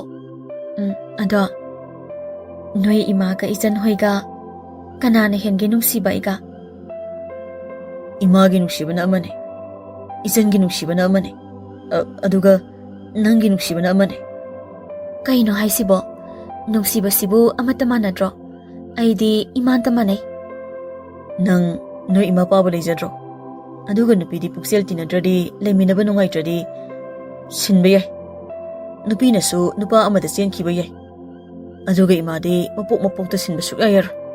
ꯃꯤꯒꯤ ꯃꯃꯥ ꯐꯖꯕꯁꯨ ꯑꯩꯒꯤ ꯏꯃꯥ ꯑꯣꯏꯕ ꯌꯥꯔꯣꯏ." "ꯑꯩ ꯀꯣꯛ ꯉꯥꯎꯋꯦ ꯅꯪꯒꯤ ꯋꯥꯗꯣ. ꯑꯗꯨꯒ ꯑꯩꯒꯤꯗꯤ ꯏꯃꯥ ꯏꯄꯥ ꯂꯩꯇꯤꯌꯦ. ꯑꯩꯒꯤꯗꯤ ꯏꯆꯦ ꯍꯣꯏ ꯅꯠꯇꯅ. ꯂꯩꯔꯝꯃꯗꯤ ꯑꯩꯁꯨ ꯅꯪꯒꯤ ꯅꯨꯡꯁꯤꯕꯗ ꯈꯪꯂꯝꯒꯗꯕꯅꯤ." ꯍꯦꯂꯣꯏ ꯑꯇꯣꯝꯕꯤꯒꯤ ꯋꯥꯗꯨ ꯇꯥꯕꯗ ꯅꯣꯡꯗꯝꯕꯅ ꯅꯨꯡꯉꯥꯏꯇ꯭ꯔꯗꯨꯅ ꯍꯦꯂꯣꯏ ꯑꯗꯨꯒꯤ ꯃꯃꯥꯏ ꯅꯥꯟꯊꯕꯤꯗꯨꯅ ꯌꯥꯝ ꯅꯨꯡꯉꯥꯏꯇꯕ ꯅꯨꯡꯁꯤꯕ ꯃꯇꯧ ꯎꯠꯂꯝꯃꯤ꯫ ꯍꯦꯂꯣꯏ ꯑꯇꯣꯝꯕꯤꯗꯨꯗꯤ ꯅꯣꯡꯗꯝꯕꯒꯤ ꯆꯝꯖꯕ ꯅꯨꯡꯁꯤꯕ ꯃꯇꯧꯗꯨꯗ ꯏꯉꯛ ꯉꯛꯈ꯭ꯔꯤ꯫ ꯑꯗꯨꯅ ꯍꯦꯂꯣꯏ ꯑꯇꯣꯝꯕꯤꯅ ꯅꯣꯡꯗꯝꯕꯕꯨ ꯍꯦꯟꯅ ꯃꯥꯒꯤ ꯃꯔꯨ ꯑꯣꯏꯕ ꯄꯣꯠꯁꯛ ꯑꯃꯒꯨꯝꯅ ꯁꯨꯝ ꯈꯜꯂꯛꯂꯝꯃꯤ꯫ ꯑꯗꯨꯅ ꯍꯦꯂꯣꯏ ꯑꯇꯣꯝꯕꯤꯗꯨꯅ ꯅꯣꯡꯗꯝꯕꯕꯨ ꯆꯌꯣꯜ ꯑꯃꯃꯨꯛꯇꯤ ꯃꯥꯒꯤ ꯃꯅꯥꯛꯇꯒꯤ ꯁꯨꯛꯊꯥ ꯊꯥꯗꯣꯛꯂꯝꯗꯦ꯫ ꯑꯗꯨꯒ ꯆꯤꯡꯗꯨꯗ ꯃꯤ ꯑꯃꯠꯇꯁꯨ ꯀꯥꯕ ꯉꯝꯅꯔꯝꯗꯦ꯫ ꯍꯦꯂꯣꯏ ꯇꯔꯨꯛꯇꯨꯅ ꯀꯤꯍꯟꯗꯨꯅ ꯇꯥꯟꯅꯕꯗꯒꯤ ꯁꯣꯝꯗꯅ ꯀꯨꯟꯖꯣꯗꯨ "ꯑꯩꯒꯤ ꯅꯨꯄꯤꯒ ꯏꯆꯥ ꯅꯨꯄꯤꯒꯁꯤ ꯁꯤꯕ ꯇꯥꯔꯦꯅꯦ ꯇꯧꯔꯤꯕꯁꯦ. ꯍꯩ ꯃꯃꯥ, ꯏꯕꯦꯝꯃ, ꯅꯣꯏ ꯑꯅꯤꯕꯨ ꯌꯥꯔꯤꯗ ꯈꯔ ꯀꯞꯂꯗꯤ." "ꯄꯥꯕ, ꯅꯆꯥꯅꯨꯄꯥ ꯑꯇꯣꯝꯕꯅ ꯁꯤꯕ ꯆꯪꯕ ꯈꯪꯗꯅ ꯌꯨꯝꯗ ꯍꯜꯂꯛꯇ꯭ꯔꯒ ꯄꯥꯕ ꯅꯨꯃꯤꯠꯇꯒꯤ ꯄꯤ ꯃꯔꯤꯛ ꯑꯃ ꯐꯥꯎꯕ ꯇꯥꯗꯅ ꯂꯩꯔꯤꯕꯁꯦ ꯄꯥꯕꯕꯨ ꯀꯔꯝꯕ ꯃꯄꯥꯅꯣ?" "ꯏꯕꯦꯝꯃ, ꯑꯩꯁꯤ ꯃꯄꯥꯅꯤꯅꯦ. ꯑꯩꯅ ꯐꯠꯇ꯭ꯔꯕꯁꯨ ꯏꯆꯥ ꯅꯨꯡꯁꯤꯕꯗꯤ ꯈꯪꯉꯤꯅꯦ. ꯑꯗꯨꯅ ꯑꯩꯁꯨ ꯈꯨꯜꯒꯤ ꯅꯍꯥꯁꯤꯡ ꯄꯨꯔꯒ ꯆꯤꯡ ꯑꯗꯨꯗ ꯆꯠꯇꯨꯅ ꯊꯤꯔꯤꯗꯅ. ꯇꯨ, ꯅꯪ ꯇꯥꯆꯧꯁꯨ ꯍꯜꯂꯛꯑꯦ. ꯏꯕꯨꯡꯉꯣ ꯆꯧꯕ, ꯅꯅꯥꯎ ꯅꯤꯄꯥꯒꯤ ꯄꯥꯎ ꯇꯥꯗꯦ?" "ꯇꯥꯗꯦꯕꯨ ꯄꯥꯕ. ꯑꯃꯥꯏꯕ ꯑꯃꯥꯏꯕꯤꯅ ꯍꯥꯏꯕꯗꯗꯤ ꯆꯤꯡ ꯑꯗꯣ ꯂꯥꯏꯐꯝ ꯇꯤꯟꯐꯝ ꯌꯥꯝꯅ ꯀꯟꯕ ꯃꯐꯝꯅꯦ. ꯑꯗꯨꯅ ꯑꯩꯈꯣꯏ ꯅꯣꯡꯗꯝꯕꯗꯨ ꯂꯥꯏꯅ ꯆꯦꯜꯂꯝꯒꯅꯤ ꯍꯥꯏꯅꯦ. ꯑꯗꯨꯒ ꯑꯃꯅ ꯂꯥꯏ ꯇꯤꯟꯅ ꯆꯦꯜꯂꯝꯕ ꯑꯣꯏꯔꯗꯤ ꯅꯣꯡꯗꯝꯕꯗꯨ ꯆꯤꯡ ꯑꯗꯨꯒꯤ ꯃꯆꯤ ꯑꯃꯗ ꯋꯥꯈꯜ ꯆꯣꯏꯗꯨꯅ ꯇꯨꯃꯤꯟꯅ ꯂꯣꯠꯇꯨꯅ ꯂꯩꯔꯝꯒꯅꯤ ꯍꯥꯏ. ꯑꯗꯨꯗ ꯄꯥꯕ ꯑꯩꯅ ꯈꯜꯂꯤꯁꯤꯅ ꯑꯩꯈꯣꯏ ꯑꯇꯣꯝꯕꯗꯣ ꯎ ꯌꯥꯟꯕꯗ ꯎꯅ ꯀꯟꯅꯟꯗꯨꯅ..." "ꯏꯕꯨꯡꯉꯣ ꯆꯧꯕ, ꯀꯔꯤꯅꯣ ꯅꯪꯅ ꯍꯥꯏꯔꯤꯕꯗꯨꯕꯣ? ꯏꯆꯥ ꯅꯣꯡꯗꯝꯕꯕꯨ ꯎꯅ ꯅꯜꯂꯝꯒꯗ꯭ꯔꯅꯦ? ꯏꯃꯥꯒꯤ ꯏꯕꯨꯡꯉꯣ, ꯏꯃꯥꯕꯨ ꯀꯔꯤ ꯑꯣꯏꯔꯁꯤꯒꯦ? ꯏꯃꯥꯒꯤ ꯑꯇꯣꯝꯕ, ꯌꯨꯝꯗ ꯍꯜꯂꯛꯑꯣꯅꯦ ꯅꯪꯕꯨ." "ꯏꯃꯥ ꯀꯞꯀꯅꯨ. ꯇꯥꯇꯣꯟ ꯀꯩꯁꯨ ꯇꯧꯔꯝꯃꯣꯏꯌꯦ. ꯇꯥꯇꯣꯟ ꯌꯨꯝꯗ ꯁꯣꯏꯗꯅ ꯍꯜꯂꯛꯀꯅꯤꯌꯦ ꯏꯃꯥ." Ibungo Soba. Numit tadringeda amaibi puraga chingadu da amuta chalusi. Kana daino pung jahal moibung kay galaur. Hoy paba.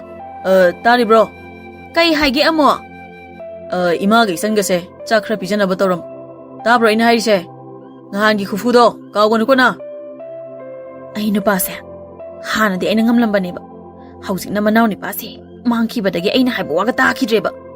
Mama mapa masdal manaw ang tawda na ko'y chilagalayaba. Isaw kra lang luraga na pudo kayo na tawrupa. Mase, ipamda kratoy na mo puda ba yari dawri. Mapa kunjo ka, macha ahal gana, amaibi pudo na, laikay ginaha karagana, nongdamba na kakiba, ching aduda, pungjahal tinduna, moibung kongda na karaglami. Adubo Heloi Atombi adudi, nongdamba bu paman kiba na, sukta thaduk ningdri. Masi singdudi, Heloi Atombi senaba na hena, awaba mahaibudu su irami, Heloi ahana. Atombi, nupada thanamone, makada taibang mi maya mama, moibung kongda na karaglisi nang butara bro. Heloi amana. Ise, moibung makhol se, ayam na kiye ise. Amana amo. Ay di, pungi makhol sinihin na kiye. Heloi amana amo. Ay di, pangki da kiye. Chile si ise. Heloi ahana. Atombi nang bu, kari mataki ba powder bra. Nupa ado, nanggi oy biyaroy, tanamone nang bo. Iche, nongdamba si puse. Ay ma tanamba ngamloy. Ma ay gini. Ma ne ba? Ado ko na lawbalak siya ba? Ma thanamdraba di adum moibung kong laga ay ko'y bukoy tan layra niye. Ado na thanamo ko na lawba mong laas siya ba? Ay butadog to na sa kinu. Ay nangam nung siya. Lao. Ay yun na sa silao. Lao. Asa, kamay taong ni Aide. Yam nung siya ba nong dambase? Nang natay bang migi wangang la ido karigino. Ay ko'y si Heloi ni Heloi. Lao. Chile si minang bo. Heloi orasu. Tamoy di pale. Saksu manarishidi. Aduna, ako'y puna layminaba yadro. Heloi Atombi na. Yaye. Puna layminaba yaye. Layminadoyne. Isiya, noy siyengkro. Ay nongdamba puraga tap na laage. Mana di hey. Atombi na ngawrobo. Moy ga iko'y layminaba sukyaya dine. Yaram ganiye isiya. Nongdamba na hayrise, soida na yaram gani ba. Ako'y ga layminadabagi, kangdabagi wane. Machi atay singduna. Yaade habani Atombi. Moy ga ikoy ga sinjak manade. Lay pampunde. Moy na mi ikoy na lay. Aduga ikoy di siba nairoy daba. Chahi sa kaya hingadaba. Aduga mana chahi amlabada. Chama sina loyre. Ise. Chahi chama do nungsina na hingminase. Maduna igidi chahi lising hingbaga chak manadoyne. Aduga sinjak punde lay pampunde bukarino. Ay isi hoy na pizaba ahaw athum ayam mamachari. Noy ga sulay minari basidi. Aduga ne ise nungshibase. Matik mayay yamna laybane. Ngamloydaba kaya su ngamhalle. Ngamgadaba kaya amasu ngamhande. Asa yam nungsi haywani magi hawsiki karino khangdaba wahay mayamdo. Heloi yaymana. Masigi taybang mise ay koyde isi kaina. Masi hatoktana ko. Heloi Atombi na. Ay leringayda halo nangoy na hatoke. Is, kay nigi si dia. Kay sunantaba mi sige ay hagi kay na hayrimi. Heloi ahana. Atombi se, themdrabadi yararoy. Mana sawkrabadi, layramlen pawba thak niktawribani. Heloi atay na. Ise, moibung makhol se, sum naksili. Ay ko'y tabang ngamdre, nakong sigay gadawri ise. Heloi ahana. Nongdamba, nangba iko'y Atombi se, nungsidro. Madi nungsi, iyam na nungsi. Ado, nangay ko'y Atombi siradi kamay daw ni. Yaroy masiba yaroy. Ay nakan gani. Ay yam nakan ba mine. Masiba yaroy. Nang nakan ba ngamloy ye. Nang nakan bigi hayrabadi nang ne. Ngasigidi yumdahan kro. Nang do, imaga isan gado. Nang yawdrabadi chak charamoy haybaday ne. Aduna chak pizaram laga ne. Ay ko'y manakta among lau ko. Atombi, taybang midi, may manakta laybani. Ay ko'y na may uraga chen bani. Aduna ne, laymin na ba yaroy moyga? Se, nongdamba se, thadokro. Natrabadi ay ko'y taybang mina paduna minay ohilaniye. Masi na thana them na su Atombi do nongdamba thadu hayba yaramde. Aduna Heloi atay di pung jahal makhol, moibung makhol na sumnak silak pa na chen kre. Kona thangdadi Atombi su pung jahal makhol do da laybang ngamlagtabadagi nongdamba da laywa khara sondo na taklami. ꯃꯗꯨꯗꯤ ꯃꯣꯏ ꯑꯅꯤ ꯎꯅꯅꯤꯡꯕ ꯃꯤꯀꯨꯞꯇ ꯎꯅꯕ ꯌꯥꯅꯕ ꯑꯗꯨꯒ ꯅꯣꯡꯗꯝꯕꯒꯤ ꯃꯈꯨꯠꯇ ꯈꯨꯗꯣꯞ ꯌꯥꯏꯑꯣꯏꯕ ꯑꯃꯁꯨ ꯁꯤꯕꯤꯔꯝꯃꯤ꯫ ꯈꯨꯗꯣꯞꯇꯨꯅ ꯂꯩꯔꯤꯕ ꯃꯈꯩ ꯆꯥꯕ ꯊꯛꯄ ꯋꯥꯠꯇꯕ, ꯑꯅꯥ ꯑꯌꯦꯛ ꯌꯥꯎꯗꯅ ꯄꯨꯟꯁꯤ ꯅꯨꯡꯁꯥꯡꯅ ꯂꯩꯅꯕ ꯑꯣꯏꯔꯝꯃꯤ꯫ ꯑꯗꯨꯒ ꯍꯦꯂꯣꯏ ꯑꯇꯣꯝꯕꯤꯗꯨ ꯃꯆꯦꯁꯤꯡꯒꯤ ꯃꯇꯨꯡ ꯏꯟꯗꯨꯅ ꯆꯠꯈꯤꯔꯝꯃꯤ꯫ ꯅꯣꯡꯗꯝꯕꯁꯨ ꯃꯤꯁꯤꯡꯗꯨꯅ ꯐꯤꯕꯝ ꯀꯥꯏꯅ ꯉꯥꯎꯗꯨꯅ ꯂꯩꯔꯝꯕꯗꯨ ꯊꯦꯡꯅꯕꯗꯒꯤ ꯐꯥꯗꯨꯅ ꯌꯨꯝꯗ ꯇꯦꯛꯇ ꯀꯥꯏꯗꯨꯅ ꯄꯨꯔꯛꯂꯝꯃꯤ꯫ ꯊꯥ ꯈꯔꯒꯤ ꯃꯇꯨꯡꯗꯗꯤ ꯅꯣꯡꯗꯝꯕ ꯍꯥꯟꯅꯒꯨꯝꯅ ꯋꯥꯈꯜ ꯇꯥꯔꯛꯂꯝꯃꯤ꯫ ꯀꯨꯟꯖꯣꯅ ꯑꯩꯈꯣꯏ ꯅꯣꯡꯗꯝꯕꯒꯤ ꯃꯈꯨꯠꯇ ꯁꯤꯔꯤꯕ ꯈꯨꯗꯣꯞ ꯑꯁꯤ ꯐꯅ ꯀꯟꯅꯗꯤ ꯂꯧꯊꯣꯛꯅꯕ ꯍꯣꯠꯅꯕꯅꯤ, ꯑꯗꯨꯕꯨ ꯁꯨꯡꯌꯥ ꯍꯦꯛ ꯌꯥꯗꯦꯍꯦ꯫ ꯃꯁꯤ ꯌꯥꯔꯕꯗꯤ ꯀꯥꯏꯊꯣꯛꯂꯒ ꯁꯔꯦꯡ ꯆꯥꯒꯦ ꯇꯧꯕꯅꯦꯕ, ꯑꯗꯨꯕꯨ ꯉꯁꯤꯗꯤ ꯆꯤꯡꯊꯠꯂꯒꯔ ꯈꯨꯠ ꯁꯥꯁꯤ ꯀꯛꯊꯠꯂꯒꯔ ꯈꯨꯗꯣꯞꯁꯤ ꯂꯧꯗ꯭ꯔꯗꯤ ꯂꯧꯊꯣꯛꯂꯒꯦ ꯀꯣꯏ꯫ ꯄꯥꯕ, ꯀꯔꯤꯅꯣ ꯇꯧꯔꯤꯗꯨꯕꯣ? ꯄꯥꯕꯕꯨ ꯉꯥꯎꯔꯕꯣ? ꯈꯪꯉꯦ, ꯑꯩꯅ ꯐꯥꯒꯤ ꯇꯧꯕꯅꯤꯗ, ꯅꯪ ꯇꯨꯝꯂꯤꯕ꯭ꯔꯥꯅ꯫ ꯄꯥꯕ, ꯑꯩ ꯀꯌꯥꯝ ꯀꯨꯏꯔꯒꯦ ꯌꯨꯝꯁꯤꯗ ꯍꯜꯂꯛꯇꯨꯅ ꯂꯩꯕ? ꯊꯥ 3ꯃꯨꯛ ꯁꯨꯔꯦꯅꯦ ꯅꯪꯅ ꯋꯥꯈꯜ ꯇꯥꯗꯅ ꯉꯥꯎꯔꯒ ꯌꯨꯝꯗ ꯂꯩꯔꯛꯏꯁꯦ꯫ ꯑꯗꯣ ꯈꯨꯗꯣꯞꯁꯤ ꯀꯥꯏꯗꯩꯅꯣ? ꯏꯄꯥ ꯁꯤꯖꯔꯒꯦꯗꯅ, ꯅꯪꯗꯤ ꯉꯥꯎꯔꯤꯕꯅꯤꯅ ꯈꯨꯗꯣꯞ ꯁꯤꯔ ꯀꯩꯗꯧꯗꯣꯏꯅꯣ? ꯀꯩꯗꯧꯔꯦ ꯅꯣꯡꯗꯝꯕ? ꯅꯪꯅ ꯑꯗꯨꯛ ꯃꯨꯟꯅ ꯈꯜꯂꯤꯕ ꯋꯥꯈꯜꯗꯨꯅ ꯏꯄꯥ ꯅꯪꯒꯤ ꯈꯨꯗꯣꯞꯁꯤ ꯃꯥꯡꯍꯜꯂꯣꯏꯅꯦ ꯅꯪ ꯄꯥꯈꯠꯂꯤꯗꯣ꯫ ꯅꯣꯡꯗꯝꯕ ꯏꯉꯛꯉꯛꯅ ꯈꯨꯗꯣꯞ ꯑꯗꯨꯗ ꯃꯨꯟꯅ ꯌꯦꯡꯂꯒ, ꯈꯨꯗꯣꯞ? ꯍꯦꯂꯣꯏ ꯑꯇꯣꯝꯕꯤ, ꯏꯃꯥ, ꯏꯃꯥ, ꯏꯆꯟ, ꯏꯆꯟ, ꯅꯃꯥꯗ ꯇꯥꯛꯊꯣꯛꯀꯅꯨꯀꯣ, ꯑꯩꯅ ꯈꯨꯗꯣꯞ ꯄꯤꯌꯨ ꯍꯥꯏꯕꯗꯣ꯫ ꯑꯩꯅ ꯐꯥꯒꯤ ꯇꯧꯔꯒ ꯃꯁꯥꯁꯤ ꯏꯄꯥ ꯄꯥꯈꯠꯈ꯭ꯔꯦꯅꯦ꯫ ꯃꯃꯥꯒ ꯃꯆꯟꯅꯨꯄꯤꯒ ꯆꯦꯟꯁꯤꯜꯂꯛꯇꯨꯅ, ꯀꯩꯗꯧꯔꯤ ꯑꯇꯣꯝꯕ? ꯇꯥꯇꯣꯟ, ꯈꯔ ꯐꯔꯕꯣ? ꯏꯃꯥ, ꯇꯥꯇꯣꯟꯁꯦ ꯑꯩꯈꯣꯏ ꯃꯁꯛ ꯈꯪꯂꯕ ꯃꯥꯜꯂꯦ꯫ ꯑꯁ, ꯑꯩꯗꯤ ꯈꯨꯗꯣꯞꯁꯤ ꯂꯨꯝꯂꯤꯉꯩꯗ ꯏꯆꯥ ꯉꯥꯎꯕ ꯐꯔꯦ ꯍꯥꯏꯕꯁꯤ ꯀꯥꯎꯔꯨꯔꯦꯗꯅ꯫ ꯑꯗꯨꯗꯤ ꯃꯃꯥꯗ ꯁꯣꯏꯗꯅ ꯍꯥꯏꯗꯣꯛꯈ꯭ꯔꯅꯤꯗꯣ꯫ ꯏꯃꯥ, ꯑꯩꯁꯤ ꯃꯇꯧ ꯀꯔꯝꯅ ꯌꯨꯝꯗ ꯍꯜꯂꯛꯈꯤꯕꯅꯣ ꯍꯥꯏꯕꯗꯣ ꯑꯃꯨꯛꯇ ꯃꯌꯦꯛ ꯁꯦꯡꯅ ꯍꯥꯏꯕꯤꯌꯨ ꯏꯃꯥ꯫ ꯅꯃꯥꯅ ꯈꯪꯂꯣꯏꯅꯦ, ꯑꯩ ꯍꯥꯏꯒꯦ꯫ ꯅꯪꯁꯦ ꯆꯤꯡꯗ ꯊꯕꯛ ꯁꯨꯕ ꯆꯠꯈ꯭ꯔꯒ ꯌꯨꯝꯗ ꯍꯜꯂꯛꯇꯗꯅ ꯆꯌꯣꯜ ꯑꯃ ꯊꯤꯕ ꯈꯪꯗ꯭ꯔꯕ ꯃꯇꯨꯡꯗ ꯏꯄꯥꯅ ꯅꯪꯁꯦ ꯀꯣꯏꯊꯤ ꯊꯤꯔꯒ ꯐꯪꯂꯛꯏꯕꯅꯤꯅꯦ꯫ ꯑꯗꯨꯁꯨ ꯎꯖꯥꯎ ꯑꯃꯒꯤ ꯃꯈꯣꯡꯗ ꯎꯆꯤ ꯑꯅꯥꯕ ꯃꯥꯜꯂꯒ ꯐꯤꯕꯝ ꯁꯣꯛꯅ ꯄꯥꯕꯅ ꯀꯧꯔꯒ ꯋꯥꯈꯜ ꯖꯣꯏꯔꯒ ꯂꯩꯔꯝꯃꯤꯅꯤꯅꯦ꯫ ꯅꯄꯥ ꯂꯩꯔꯝꯗ꯭ꯔꯕꯗꯤ ꯑꯇꯣꯝꯕ ꯅꯪ ꯁꯤꯔꯕꯅꯤꯍꯦ꯫ ꯃꯈꯥꯗꯤ ꯄꯥꯕ? ꯃꯈꯥꯗꯤ ꯏꯃꯥ ꯍꯥꯏꯔꯒꯦ꯫ ꯅꯄꯥꯅ ꯍꯥꯏꯕꯁꯦ ꯀꯌꯥ ꯊꯥꯖꯔꯨꯅꯨ꯫ ꯃꯥꯅ ꯏꯆꯥ ꯐꯪꯂꯛꯄ ꯅꯠꯇꯦꯀꯣ, ꯈꯨꯟꯒꯤ ꯃꯤ ꯃꯌꯥꯝꯒ ꯑꯃꯥꯏꯕ ꯑꯃꯥꯏꯕꯤ ꯌꯥꯎꯔꯒ ꯄꯨꯡꯖꯥꯜ ꯃꯣꯏꯕꯨꯡꯒ ꯇꯧꯔꯒ ꯏꯆꯥ ꯊꯤꯃꯤꯟꯅꯔꯒꯅꯦ ꯏꯆꯥ ꯐꯪꯂꯛꯂꯤꯕꯅꯤꯅꯦ꯫ ꯑꯗꯨꯒ ꯏꯆꯥꯅ ꯌꯨꯝꯗ ꯄꯨꯔꯛꯇꯨꯅ ꯊꯥ 3 ꯌꯨꯝꯁꯤꯗ ꯑꯃꯥꯏꯕ ꯑꯃꯥꯏꯕꯤ ꯀꯧꯔꯒ ꯂꯥꯌꯦꯡꯂꯤꯕꯁꯤ, ꯃꯗꯨꯗ ꯏꯆꯥꯅ ꯊꯥ 3 ꯋꯥꯈꯜ ꯇꯥꯗꯅ ꯂꯩꯔꯛꯄꯁꯤꯗꯅꯦ ꯏꯆꯥꯒꯤ ꯆꯤꯟꯗꯒꯤ ꯋꯥꯍꯩ ꯑꯃꯈꯛꯇꯅꯤ ꯍꯥꯏꯔꯤꯕꯁꯦ, ꯑꯇꯣꯝꯕꯤ, ꯑꯩ ꯅꯪ ꯌꯥꯝ ꯅꯨꯡꯁꯤ, ꯑꯩ ꯍꯨꯟꯆꯦꯛꯂꯒ ꯆꯠꯈꯤꯅꯨ, ꯌꯨꯝꯗ ꯏꯃꯥꯒꯤ ꯃꯅꯥꯛꯇ ꯆꯠꯁꯤꯌꯦꯅ꯫ ꯑꯗꯣ ꯇꯥꯇꯣꯟ, ꯑꯇꯣꯝꯕꯤ ꯍꯥꯏꯔꯤꯁꯦ ꯀꯅꯥꯅꯣ? ꯃꯤꯔꯣ ꯂꯥꯏꯔꯣ? ꯑꯃꯥꯏꯕ ꯑꯃꯥꯏꯕꯤꯅ ꯍꯥꯏꯕꯗꯗꯤ ꯇꯥꯇꯣꯟ ꯅꯪ ꯍꯦꯂꯣꯏ ꯑꯇꯣꯝꯕꯤ ꯑꯣꯛꯅꯕꯒꯤꯅꯤ ꯍꯥꯏ꯫ ꯑꯗꯨꯁꯨ ꯆꯌꯣꯜ ꯑꯃꯃꯨꯛ ꯍꯦꯂꯣꯏ ꯑꯇꯣꯝꯕꯤꯅ ꯇꯥꯇꯣꯟꯁꯦ ꯆꯤꯡꯅꯨꯡꯗꯨꯗ ꯐꯥꯔꯒ ꯂꯣꯠꯂꯒ ꯊꯝꯃꯤ ꯍꯥꯏ꯫ ꯑꯗꯣ ꯑꯁꯦꯡꯕꯒꯤꯔꯣ ꯇꯥꯇꯣꯟ? ꯍꯥꯏꯌꯨꯅꯦ, ꯍꯦꯂꯣꯏꯔ ꯅꯠꯇ꯭ꯔꯒ ꯃꯊꯣꯡ ꯆꯥꯗꯕꯤ ꯅꯨꯄꯤꯒꯔꯣ ꯅꯪꯅ ꯆꯤꯡꯅꯨꯡꯗꯨꯗ ꯃꯥꯡꯃꯤꯟꯅꯔꯨꯏꯗꯨꯕꯣ? ꯀꯔꯤ ꯋꯥꯇꯥꯅꯣꯍꯦ, ꯇꯥꯅꯤꯡꯗꯕꯅ꯫ ꯑꯗꯣ ꯑꯇꯣꯝꯕ, ꯀꯃꯥꯏꯅ ꯇꯧꯕꯅꯣ ꯋꯥꯔꯤꯁꯤꯡꯗꯣ ꯏꯃꯥ ꯍꯣꯏꯗ ꯑꯃꯨꯛꯇ ꯃꯌꯦꯛ ꯁꯦꯡꯅ ꯇꯝꯃꯨꯅꯦ꯫ ꯅꯣꯡꯗꯝꯕ ꯉꯥꯏꯍꯥꯛ ꯇꯨꯃꯤꯟꯅ ꯂꯩꯔꯒ ꯃꯃꯥꯒ ꯃꯆꯟꯅꯨꯄꯤꯒ ꯃꯄꯥꯒꯗ ꯍꯦꯂꯣꯏꯒ ꯊꯦꯡꯅꯕꯒꯤ ꯋꯥꯔꯤꯁꯤꯡꯗꯨ ꯂꯣꯏꯅ ꯂꯤꯔꯝꯃꯤ꯫ ꯑꯗꯨꯒ ꯅꯣꯡꯗꯝꯕꯗ ꯌꯨꯝꯗꯒꯤ ꯇꯞꯅ ꯊꯣꯛꯈꯤꯔꯝꯃꯤ꯫ ꯑꯗꯨꯒ ꯂꯝꯍꯥꯡ ꯑꯃꯗ ꯍꯦꯂꯣꯏ ꯑꯇꯣꯝꯕꯤꯅ ꯍꯥꯏꯔꯝꯕ ꯂꯥꯏꯋꯥꯗꯨ ꯁꯣꯜꯂꯒ ꯌꯦꯡꯂꯝꯃꯤ꯫ ꯂꯥꯏꯋꯥꯁꯤꯡꯗꯨ ꯍꯦꯛ ꯁꯣꯟꯕ ꯂꯣꯏꯕꯒ ꯍꯦꯂꯣꯏ ꯑꯇꯣꯝꯕꯤꯗꯨ ꯅꯣꯡꯗꯝꯕꯒꯤ ꯃꯃꯥꯡꯗ ꯊꯣꯛꯂꯛꯂꯝꯃꯤ꯫ ꯍꯦꯂꯣꯏ ꯑꯇꯣꯝꯕꯤꯅ ꯌꯥꯝ ꯍꯔꯥꯎꯅ, ꯑꯩꯁꯦ ꯀꯥꯎꯗ꯭ꯔꯤꯕ ꯑꯣꯏꯔꯦꯗꯅ꯫ ꯑꯗꯣ ꯀꯔꯤꯒꯤꯅꯣ ꯑꯩ ꯀꯧꯕꯗ ꯅꯨꯃꯤꯠ ꯑꯁꯨꯛ ꯌꯥꯝꯅ ꯆꯪꯂꯤꯕꯗꯤ? ꯑꯩꯗꯤ ꯅꯪꯅ ꯑꯩ ꯀꯥꯎꯈ꯭ꯔꯕ꯭ꯔꯥ ꯍꯥꯏꯅ ꯊꯋꯥꯏ ꯀꯌꯥꯝ ꯋꯥꯔꯨꯔꯦ꯫ ꯀꯥꯎꯗꯦ, ꯑꯩ ꯅꯪꯕꯨ ꯀꯥꯎꯗꯦ꯫ ꯁꯦꯡꯉꯕꯣ? ꯑꯗꯨꯗꯤ ꯑꯁꯨꯛ ꯀꯨꯏꯕ ꯃꯇꯝꯁꯦ ꯑꯩ ꯅꯤꯡꯁꯤꯡꯕꯤꯔꯛꯇ꯭ꯔꯤꯕꯗꯤ ꯀꯔꯤꯒꯤꯅꯣ?